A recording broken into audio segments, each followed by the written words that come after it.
Bonjour à toutes et à tous, bienvenue sur les vidéos DJ Stuff. Aujourd'hui, je suis encore particulièrement très heureux de vous retrouver pour qu'on voit ensemble un mixeur Rotary. Et oui, j'ai nommé la Master Sounds 2 Valve Mark II. Alors, petite histoire avec Master Sounds, c'était vers les années 2018-2019, je crois. Et je voulais essayer leur mixeur. Et bon, apparemment, ils avaient assez de reviews, tout ça. Ils voulaient pas l'envoyer. Vous savez, c'était un peu au moment du Brexit, tout ça. Ils voulaient pas envoyer le mixeur en France. Ils avaient assez de reviews sur leur série de mixeurs à l'époque. Et voilà, moi, j'étais très triste. Et bon, j'ai posé quand même mon dévolu sur le Master Sounds FX que j'avais acheté à l'époque pour pouvoir faire la review. Donc je l'avais fait et j'étais vraiment impressionné par la qualité de fabrication, le son, etc. de ce produit-là. Le temps est passé, etc. Et là, j'ai retenté en fait ma chance il y a quelques semaines de ça pour leur demander de nouveau. Comme j'étais très intéressé de tester leur série Valve avec les lampes à l'intérieur, je souhaitais donc poser mes mains dessus. Alors, j'avais déjà testé chez un ami, mais c'était vraiment une demi-heure, une heure. C'était pas forcément avec des enceintes tonitruantes et c'était pas, je pouvais pas faire mon fameux comparatif et l'ajouter au comparatif et vraiment faire une idée au niveau du son.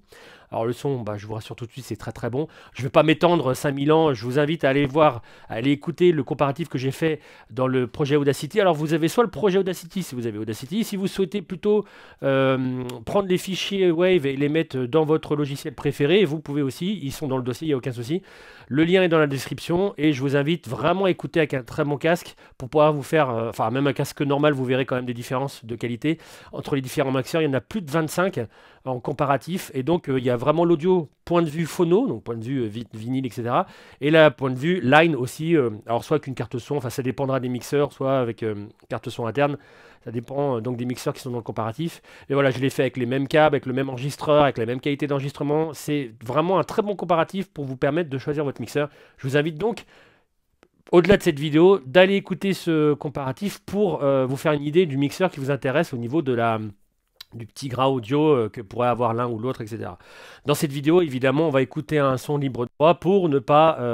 un bon son quand même, mais libre de droit pour ne pas se faire shooter par YouTube, bien évidemment. Donc cette Master Sounds Valve 2 Mark II, cette vidéo va être on va dire en plusieurs parties. Ça va aussi concerner le ISO 4 qu'ils ont sorti, qu'on va voir un peu en seconde partie de la vidéo. Puis après, je vous donnerai mon avis. Il y a des choses quand même que j'ai vraiment appréciées, qui ne sont pas communes, qu'on retrouve, qu'on retrouve pas vraiment de manière commune sur toutes les tables. Et ça va être surtout au niveau du confort, sur la pré-écoute, le casque, etc. Vraiment, j'ai rarement rencontré une pré-écoute avec un fonctionnement comme ça. Et je trouve que c'est génial et que toutes les marques devraient aller sur ce type de pré-écoute. Pour les connexions, on a sur la face avant la prise jack. Ensuite, à l'arrière, on va faire les entrées et les sorties. Parce qu'il y a aussi des sends, etc. Enfin, des aux. Le phonoline, les prises phonoline pour les voix. Phonoline ici. Au niveau des sorties, on a le booth out, c'est la sortie secondaire. Master out, sortie principale. Et on a aussi un record out. Il ne faut pas l'oublier. La petite prise de masse pour le phono in. Et ensuite, on a le aux out pour le générateur d'effets. Et le insert, enfin le return ou le insert, ça dépendra si vous appuyez ici. Ça dépend ce que vous utilisez. Si vous utilisez que le ISO, que je vais vous présenter aussi dans la vidéo, il faut appuyer insert on. Et donc tout va se faire ici avec les jacks qui sont en symétrique. Mais si vous utilisez un send return, un aux return avec un générateur d'effets comme un Nico ou autre, il faut mettre le in ici, le out ici et décommuter le petit insert ici. Et bien entendu, vous avez aussi l'alimentation. On passe maintenant à l'ISO. Hop, je mets ça de côté. Au niveau de l'ISO, vous avez l'alimentation. Pour faire juste de l'insert, vous avez l'insert ici. Et donc le in et le out left se fera sur le même avec du jack symétrique. Pareil, in, out, right ici aussi. Donc vous aurez besoin que de 2 câbles symétriques jack. Et vous avez aussi des entrées-sorties qui vont pouvoir, et vous êtes très utile pour brancher par exemple un générateur d'effets externe, en plus de l'ISO, et ça je vous montre dans la suite de la vidéo. Allez c'est parti, on va continuer sur du son. Volontairement, je ne vais pas parler tout de suite des aux, qui est l'envoi d'effets, alors qui peut être pré ou post-fader, n'importe, ça on regardera ensuite. Parce que ça va être une partie à part entière avec à la fois générateur d'effets externe, plus le Master Sounds ISO 4 qu'ils ont sorti il n'y a pas longtemps aussi. Vous permettant de faire un ISO encore meilleur, on verra ça à la suite de la vidéo. Enfin, dans la vidéo un peu plus après. Mais voilà, ça va être une partie à part entière, doublée avec voilà, effet, machin, bidule, isolator. Donc on va parler un peu plus après. On part directement sur les choix de Follow 9 sur les voix. Donc vous voyez, vous pouvez choisir soit si vous êtes sur platine vinyle, soit sur platine multimédia en line, etc. Le gain. Alors le gain, c'est assez particulier, c'est sympa. Alors normalement, vous n'êtes pas censé y aller. Mais si vous allez vraiment bien dans le rouge, il y a les vumètres qui clignotent en rouge. Je trouve ça visuellement assez fun, même si vous n'êtes pas censé aller. Donc je vais me remettre à peu près à mon 0 dB. Vous n'êtes pas censé y aller. Mais bon, voilà, au moins c'est là, ça a le mérite d'être là, c'est assez marrant.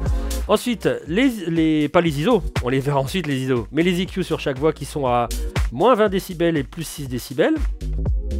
Les aigus, les médiums, les graves, donc qui ne vont pas vous couper tout, mais vous l'aurez sur les ISO au master. Ensuite, un passe haut qui n'a pas forcément de... Enfin non, qui n'a pas de réglage de résonance, mais c'est pas trop grave parce que je trouve qu'ils l'ont vraiment réglé d'une manière qui pourrait convenir à la plus grande partie des DJ, on va dire. C'est-à-dire qu'il y en a un petit peu, mais pas trop. Vous voyez, on sent un petit peu le ouin-ouin arriver, mais...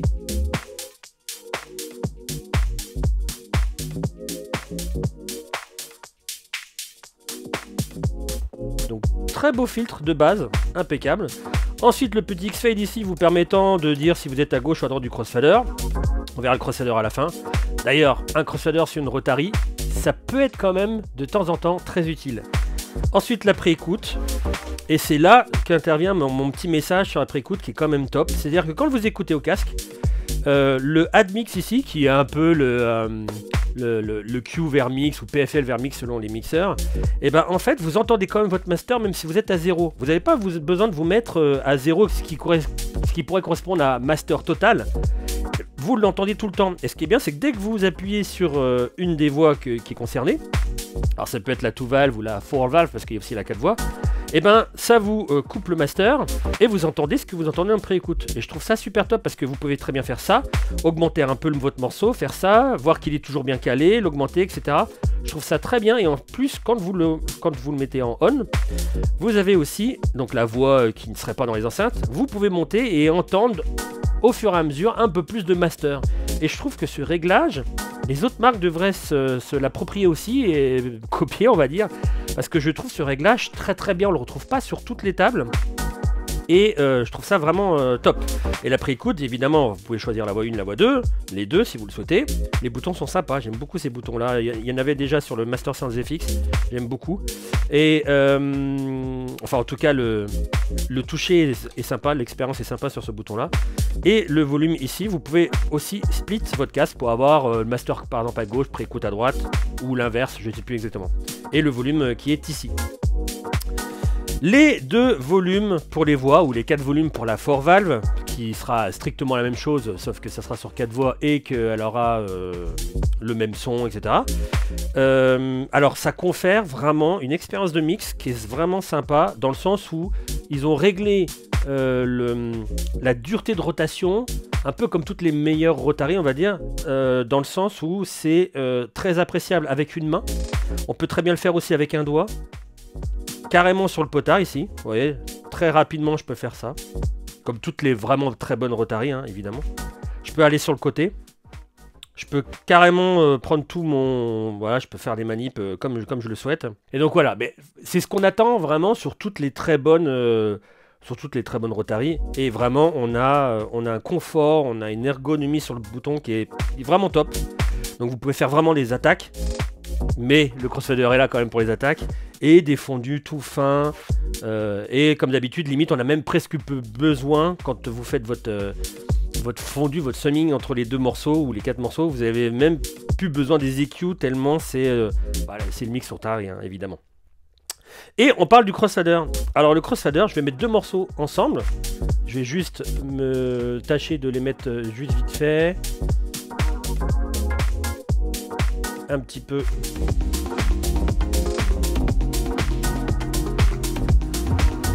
Voilà, à peu près calé. Désolé, je le fais à la souris. Donc les 2 morceaux. Là, je vais me mettre en courbe, fondu, mais fondu à l'extrême. Et vous allez voir, l'un s'en va et l'autre apparaît, mais vraiment tout doucement. Et ça, je vais mettre un peu plus de son.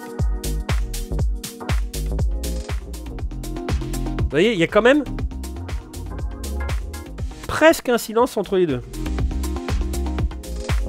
C'est vraiment très très propre. Alors après, si vous voulez vraiment écouter les deux, vous le mettez plus ou moins vers le milieu.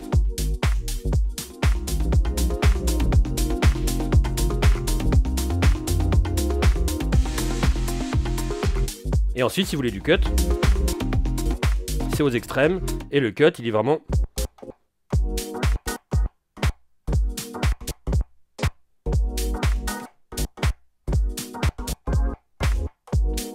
super top ce crossfader. Je sais pas, j'ai pas vérifié, mais vu qu'on a les deux vis ici, j'ai pas vérifié, enfin, faut retirer tout le panel, mais j'ai pas vérifié si on pouvait ou non, c'est plutôt celui-là que je voulais régler, si on peut régler ou non, si on pouvait mettre ou non, pardon, un InnoFader. Je ne sais pas. Bah, après, à revérifier sur le site d'InnoFader, je pense que si on veut qu'il soit vraiment increvable, entre guillemets, je pense qu'il y a possibilité de regarder sur le site si c'est possible ou pas. Maintenant, on va passer aux différents volumes de fin de course, on va dire, de master et de secondaire. Donc vous avez, comme vous avez vu dans les connexions, un son boost secondaire avec son volume ici. Le master kit ici, je ne vais pas trop y toucher parce que c'est avec ça que je suis en train d'enregistrer ici. Et voilà, et à la fin, après tout ce volume master et le boost, on arrive un peu, je dirais pas la pièce maîtresse, mais une des parties préférées des DJ sur Rotary, c'est la partie isolateur. Donc là, pour le coup, contrairement aux EQ, vous êtes sur du moins l'infini, aigu, médium grave, jusqu'à plus 12. Plus 12, ça commence déjà à avoir quand même pas mal de pêche. Je crois me souvenir que sur ma reine, c'était plus 9. Enfin voilà, plus 12, ça commence à causer. On peut vraiment faire des petites ruptures sympas. Donc voilà ce que ça peut donner. Je vous donne quelques exemples, mais c'est non exhaustif. Après, c'est chacun son feeling. Hein. Là, juste au niveau des graves.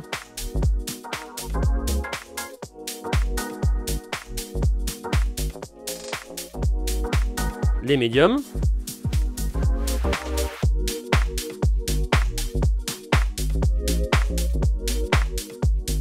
Et les aigus.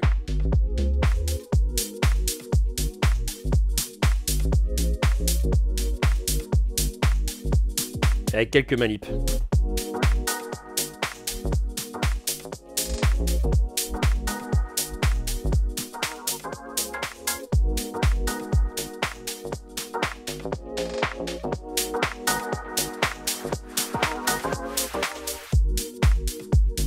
Etc, etc.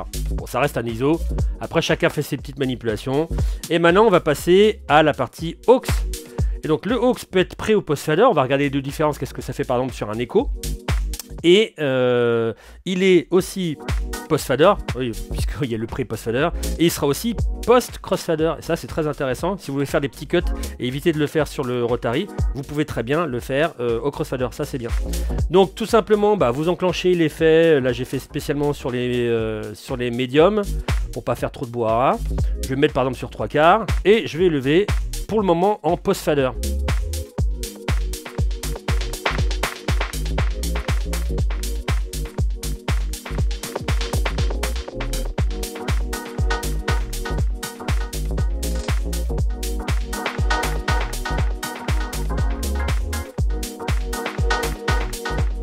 Donc comme je vous disais, post-fader, post-crossfader. Donc ça c'est très bien. Parce que des fois c'est juste post-fader, enfin appelons ça fader, on va dire, fader rotatif, mais pas forcément post-crossfader. Donc là il n'y a pas de réglage à faire, ça marche direct. Et ensuite en pré-fader, donc là je vais vous le mettre sans la musique. Vous allez voir, il y a la musique plus l'effet qui sont dedans.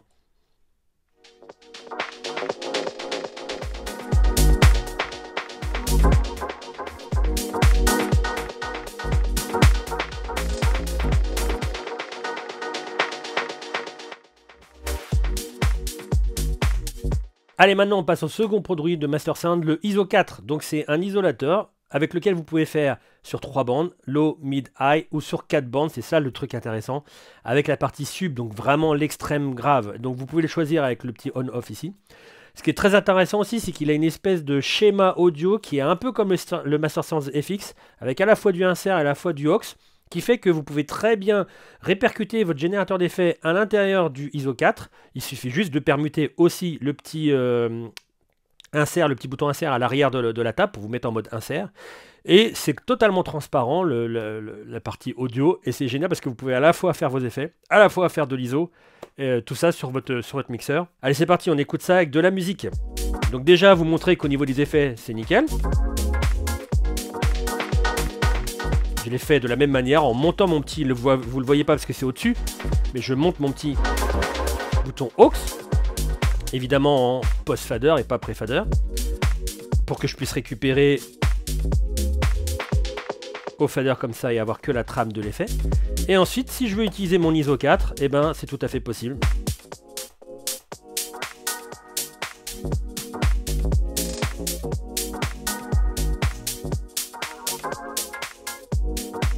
Très facilement. Donc je vous montre ce que ça fait sur chaque fréquence. Le sub.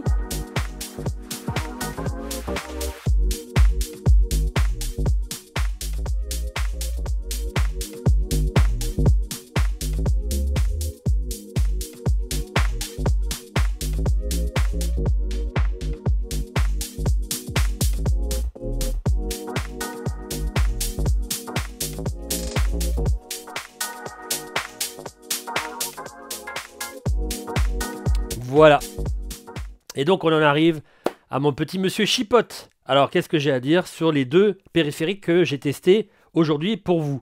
Alors sur la table, la partie table, je trouve que la finition, je dirais pas que c'est comment dire, la face que je préfère de tous les mixeurs, mais je trouve que ça fait partie du physique. Je parle pas au niveau qualité, hein. Niveau qualité, métal, machin, bidule, c'est top. Bien qu'ils auraient pu mettre des petits côtés en bois. Alors, je sais qu'il y a des petits trous ici pour le faire ventiler un petit peu, mais des petits côtés en bois, ah, j'aurais pas dit non. Bon, là, c'est du métal total, mais en tout cas, elle est vraiment très belle. Avec la petite, on voit un petit peu la rougeur des lampes à l'intérieur. Les vumettes sont tout mignons, c'est vraiment bien serti dans le métal. Enfin, ça tombe nickel.